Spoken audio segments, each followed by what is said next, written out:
Dave Roberts now available. Okay.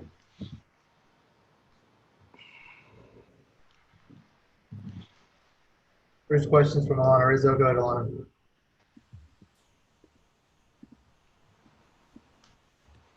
Dave, Dustin has such a great tempo. And in last game, it seemed like when he did have men on base, it slowed a little bit. How would you like him to be perhaps a little bit more aggressive, just worry about the guy at the plate versus worrying about the traffic on the bases? Yeah, that's something that a lot of pitchers have that that happens with a lot of pitchers where there start to be guys on base, some traffic, some stress, and the game slows down as far as trying to be more methodical. There certainly is a balance between keeping the rhythm that you do have and focusing on just executing pitches and not the guys on base. That's still something that's continuing to go through those experiences, those repetitions. But yeah, that's something that I think that, could be addressed, should be addressed potentially. But Dustin is continuing learning kind of on the fly. But the main thing, though, is that he does find a way to make quality pitches when he does get in those situations. You mentioned learning on the fly, and sometimes we forget he's only 22 because he's had such a quick ramp up based on what he's been able to do so far for you this year. Does he have a pretty quick learning curve in your mind? Very, extremely. I think that as a young player, he's very curious, not vocally, but he's very observant about what's going on, watching the game, watching hitters, understanding what he does well. And, you take that with the skill set, and that speaks to an accelerated learning curve for sure. Kyle Freeland had a very up and down year last year, but he seems to be into a better, more positive groove early on this season. What, in your experience, is the best way to go up against that left-hander? I think with him, he's last year it was an off year, certainly, with his command. He's bounced back, come back. He's got a little chip on his shoulder, something to prove, which is good for a young pitcher.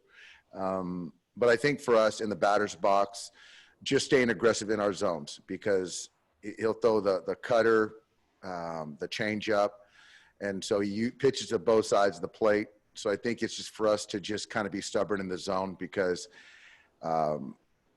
he doesn't like to give in. So I think that for us, not use our aggressiveness to the point of being a detriment. Thank you, Dave. Yeah.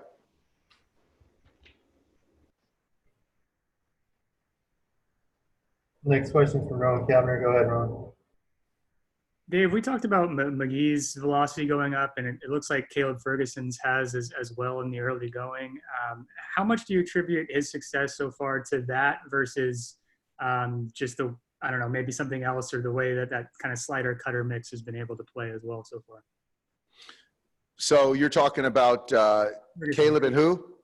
No, we talked about McGee yesterday with the velocity increase. So, are those guys kind of similar in your mind in that way, or what's kind of led to Ferguson's similar success? Well, I think with Fergie, he's really found a routine on days, every day, that's really kept him consistent in his delivery. I think that slider cutter thing that he's got now and has confidence in is a real weapon. He can strike it, he can shorten it. And so I think that, and also this is his third season, and the confidence he's really found his confidence and who he is. So I still think there's more in there, though. When you look at those seventh, eighth inning guys in particular, when you think about, McGee, Ferguson, Treinen, all these guys, how comfortable has it made it for you when you're thinking about that bridge to Kenley to see the success of those guys so far as a group? Yeah, I think that if you look at, not only the guys you mentioned, but, 4 or 5 other guys that I feel can pitch and leverage and bridge that gap to Kenley, who's throwing the ball really well right now as well. So it's a credit to the players, Mark Pryor, Josh Bard, Connor McGinnis, all those guys are doing fantastic things as far as the game planning, and the players are doing a great job with the execution. Thank you. Next question is from Ken Gurnick. Go ahead, Ken. Dave, could you clarify the situation with Uceda? Kenny, I don't know the situation. I can't even speak to it because I don't really know the details. Yeah, I really don't. Okay, let's try this. How about Alex Wood? Yeah, Alex is going to throw a 4-inning simulated session tomorrow, Monday. And so if it all goes well, he'll throw a side a couple days later, and we'll try to, we'll you know, the goal is to activate him. So, but that's all contingent on Monday and how he recovers after that. How about Edwin Ríos? Edwin, full participant today, ran through, ground balls, hit. So I'm not sure exactly. I think it's next Thursday, maybe his day to come off. So I would expect him coming off when he's eligible. Thanks. Yep. Next question is from Jack Harris. Go ahead, Jack. Hey, Dave, sort of related to Rowan's question. I mean, when it comes to the bullpen, does it just seem like you have a little bit more velocity down there as a group? And how much has that contributed to the success that they've had this season? Yeah, I mean, we really haven't had Joe Kelly this year either. But as far as what Fergie and what Jake are doing, and we haven't seen the best of Pedro yet. You know, Trinan's obviously throwing 97-mile-an-hour bowling balls. There's some good arms. There's some really good arms. And just these guys, Bruce Dar, who we need to get in there here, most likely tonight, just really doing a great job of preparing and getting out when they're called upon. How is Joe Kelly progressing? He's going to play catch today. And so, again, he's got to serve the DL time, then the suspension. So we're going to make sure that, you know, once he does come off, he's ready to go. But there's certain markers that we have to get to. But everything I hear, he's trending the right direction. And then Will Smith is still in line to play tomorrow? Yeah, he took 4 or 5 at-bats today. Homered, sack fly, some good at-bats, and came over here, caught a pen early. So, you know, I would assume that he'll be ready to go tomorrow and be in the lineup. Thank you. Yeah. Next question is from Dave Assay. Go ahead, Dave. Hey, Dave, I saw you out here earlier watching Muncy take extra swings. Is that life in 2020? Is that the only way a player can get extra work, by coming out on the field and doing what he was doing? Yeah, we don't have minor league arms, and the guys that we do have, we might need them in the game. So having that secondary side, I think it was great for Eddie Ramos to come over here and throw. He got, I think, 25 pitches in. And for Muncy to get live simulated at-bats, I thought was very beneficial. And it's something I think in baseball, if given the opportunity, it does make sense for, in particular, bench guys who don't get those everyday at-bats if you have extra arms around and to throw to guys. So I think that, yeah, to see us take advantage of that was beneficial for everyone. Not just that layer of it, but what about, you know, usually if guys are struggling, they find a way to get in the cage for extra work. That seems to be limited. Is that the only way that players can get extra work, is by finding time when the field's empty?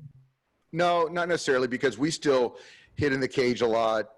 Granted, we have to social distance and stagger times, but the facilities here, we have the time, albeit not as much time as we're used to, the players used to, but they get that time as far as the cage work, the flips, the BP, but really getting that live arm on a field, see the trajectory, that's another level of work.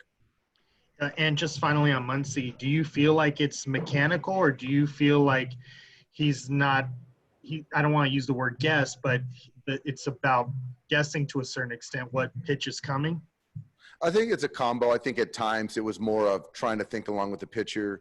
I think a little bit also, it's a part of the mechanics, not staying in his legs, not being able to stay through the baseball. So it's a little bit of a combo, but I thought today he took some really good swings, and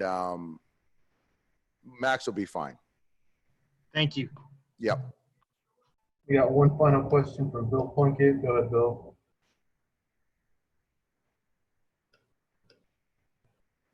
Go ahead. Yeah, Dave, just kind of following up on that with Muncy, how much do you think the broken finger has affected him and maybe gotten him into this funk?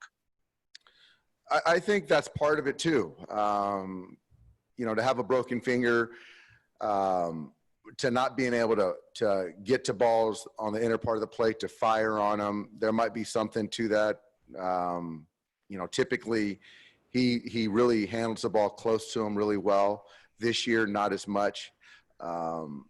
Certainly that could be, seeped into his mind, the psyche of it a little bit. But, now that we're past the pain, hopefully, we can get past that potential mental hurdle. Yeah.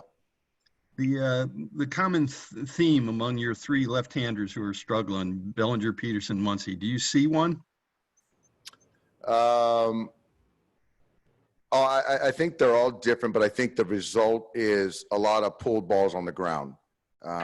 So how each of those gets to the point of using the big part of the field, like you saw Jock the last few days, you saw Cody the last few days. I think that's when they're coming out of it. And, Muntz, he'll get there, but he's been having a harder time staying through the baseball, but he understands what he needs to do, and he'll get there. Did he ask for the extra live at bats, or was that a plan that was given to him?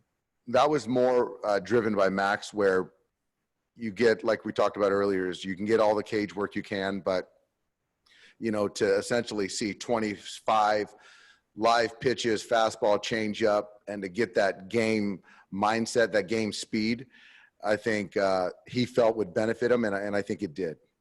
Thanks, Dave. Yep. Thanks, Dave. Thanks, guys.